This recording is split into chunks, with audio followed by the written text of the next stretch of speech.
Hello, dear colleagues. Nice to see you again, and thanks for clicking. And today we are going to talk about speaking. To be honest, I doubt I would be able to cover all the points in this area because I feel speaking is kind of boundless topic to discuss. But anyway, let's at least start. So, just to remind that speaking is an oral productive skill consisting of a number of things the speaker has to think about or take into consideration. First, of course, this is content or message the speaker is attempting to get across. Second thing is cohesion and coherence, or in other words, how to make your message logical and how to use linkers such as linking words, pronouns, and relative clauses correctly.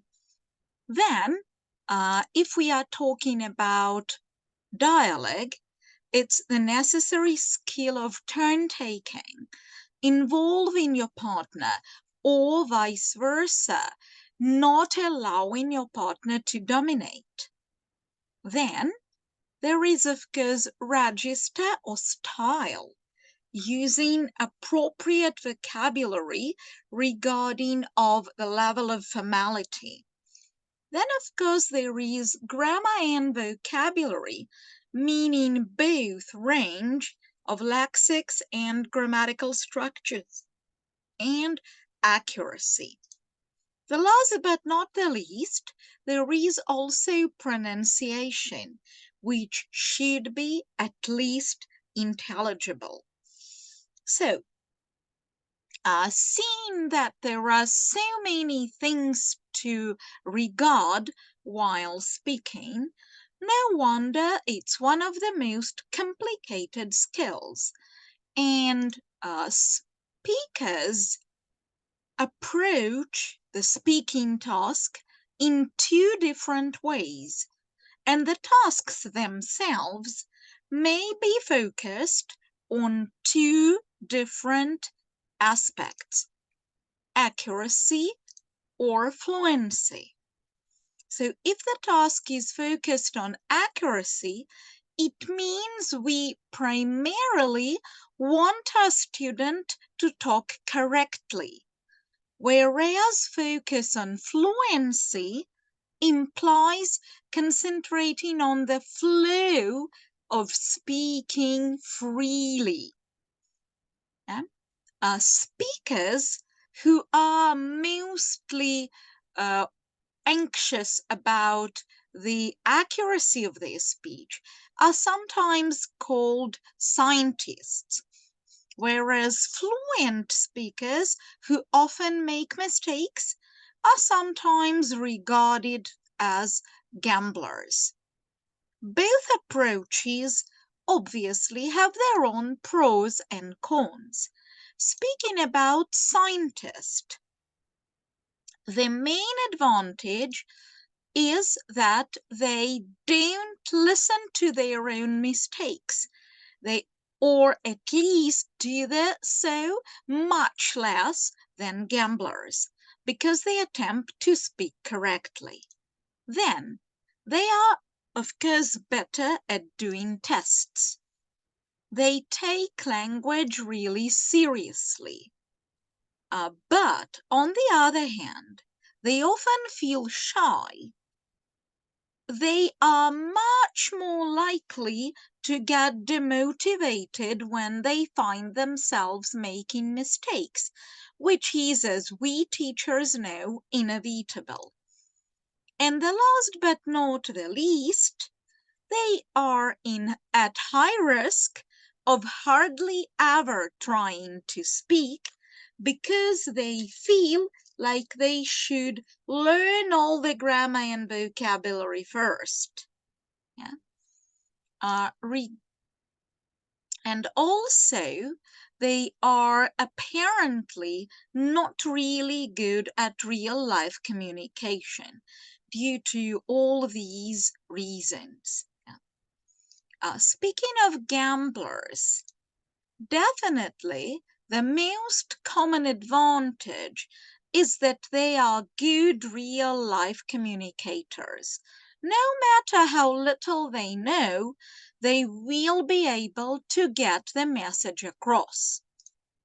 Another thing is that they are more likely to feel achievement because when you feel yourself able to talk to a native speaker, no matter how many mistakes you made, that's obviously a feeling of achievement.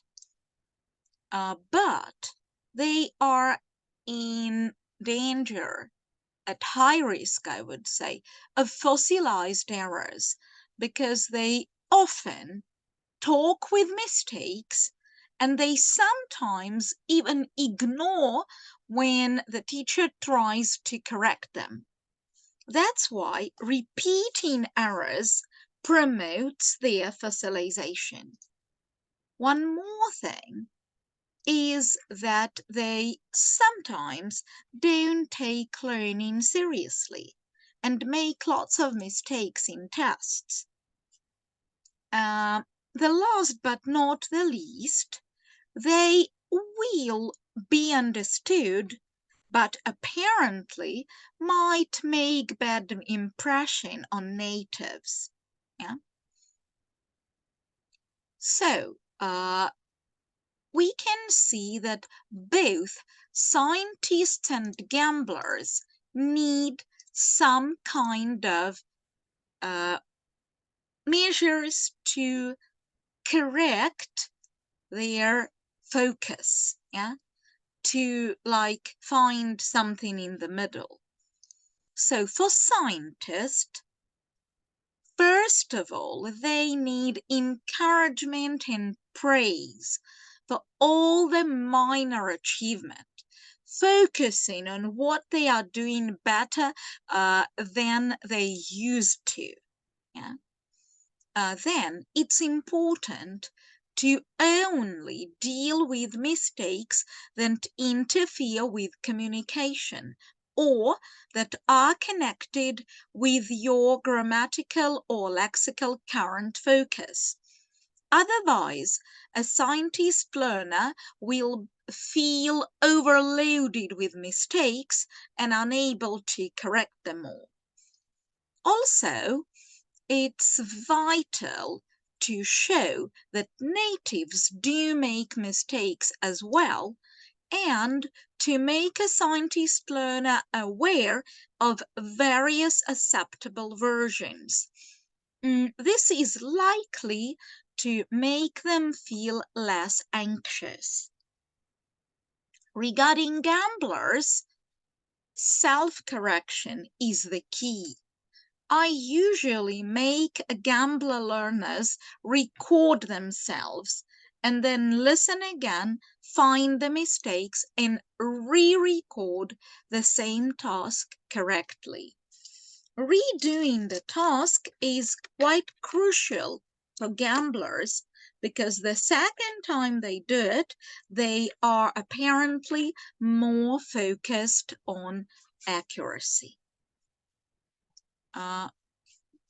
Moving on, the key to success in a speaking task might be abbreviated to TTT. What do you think it means? Okay, this is task, tools, and time. So let's look at all three closer. Task, of course, should be engaging, interesting, and motivating. For example, and also communicatively meaning. Yeah?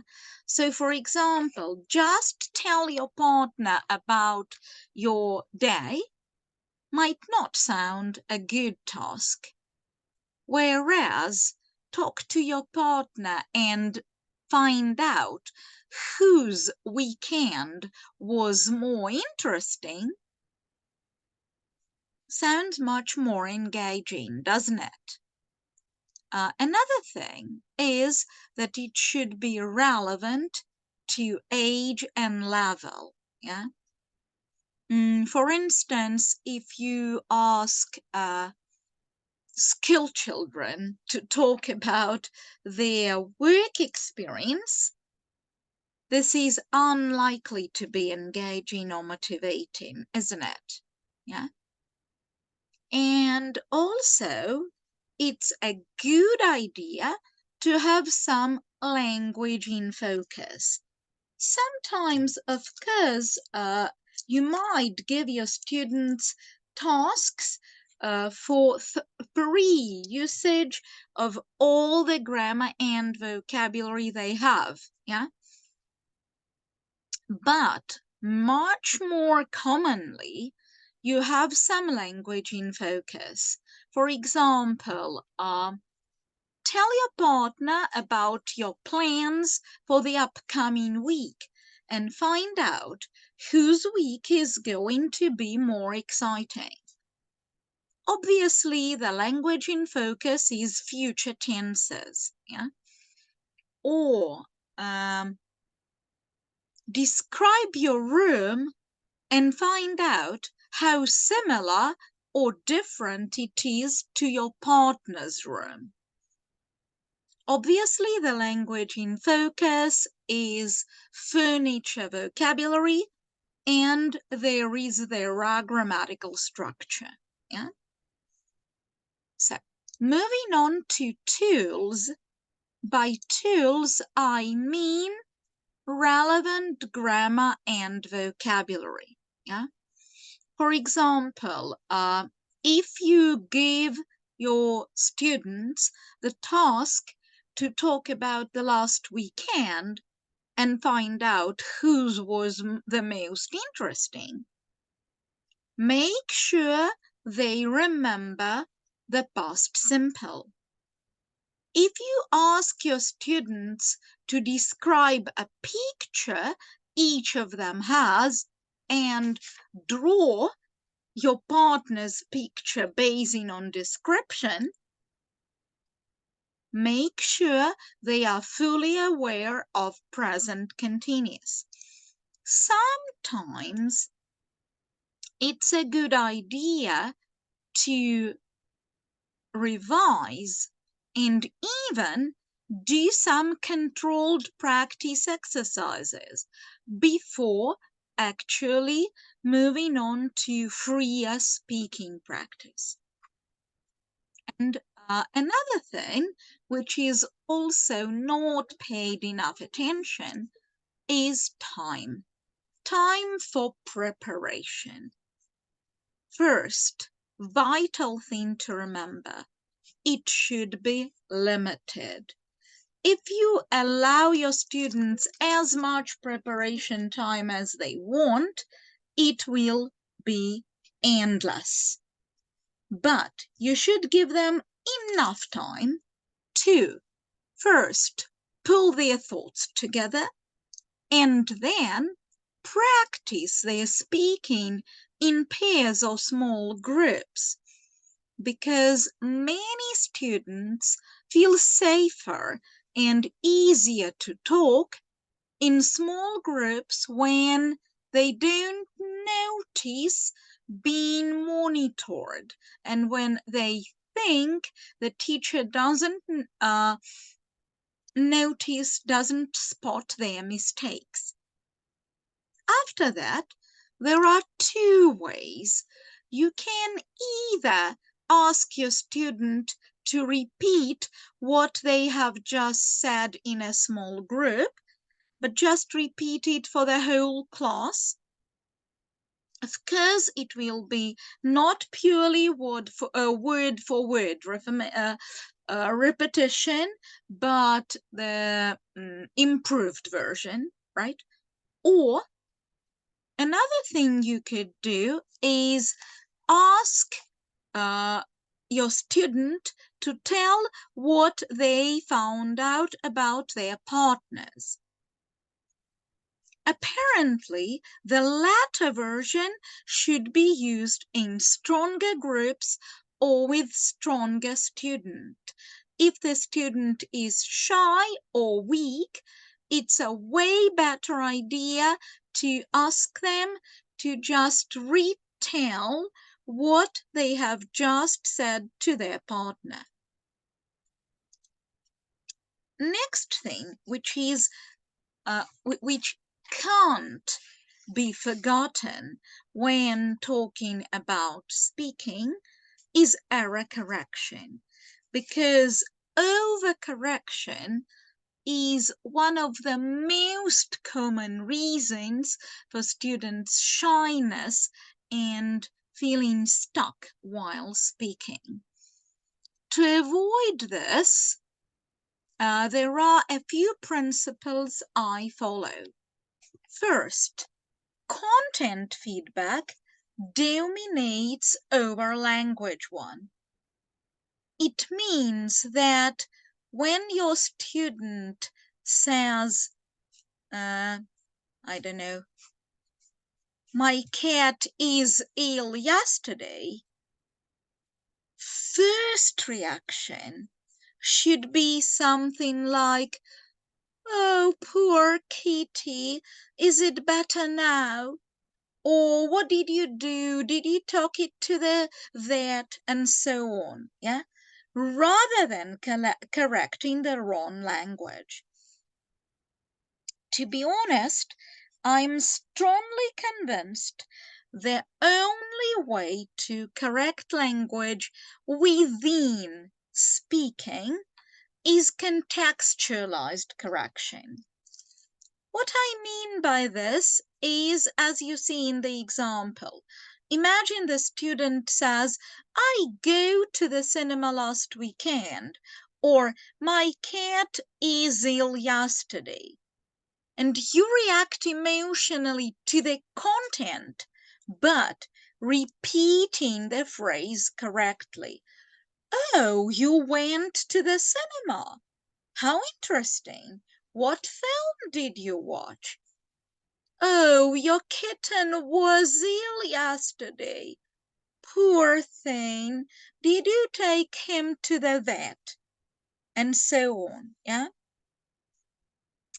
But in most cases, I strongly prefer delayed error correction, which implies monitoring and noting down the wrong phrases while the student is speaking, and then first ask the student to correct the sentence. Believe me, 90% cases, when they are concentrated on the language, they are able to correct their error themselves. If not, if they repeat the wrong version, then just ask them to explain why they said so, thus helping them to understand their mistakes. Right? And the last thing I'd like to talk about today is how to deal with weak or very shy students. So, first, especially with low levels, just accept silent period. It's absolutely necessary for some students at least to listen and just perceive language for some times before producing something. Then mind that repetition is also speaking, at least in some way. this is how the famous SAY method by Julia Grabowska works. So, when you correct your students, make them repeat the correct phrase. And another thing is that role plays might reduce responsibility while thus making it easier to speak, somehow imagining that it's not me who speaks, but my character. This works especially well with younger students. And one more thing I practice is if a student feels stuck speaking, I ask them to first write what they are going to say. Then, if they still feel anxious, I correct their written text and then I make them voice it. Gradually, we move on from a full transcript of what they are going to say to a detailed plan. Then this plan becomes less and less detailed. And finally, they end up speaking freely. Of course, it doesn't happen as quickly as I talk about it, but this is what slowly but surely happens. So, dear colleagues, I hope I've covered at least a few aspects of this complicated area. If you have, and I hope you have, some questions, feel free to write them in the comment section below this video so that we can discuss them later on. If you have your own ideas regarding teaching speaking, you're also more than welcome to share them in the comment section. Thanks for watching. Until next time, take care. Bye.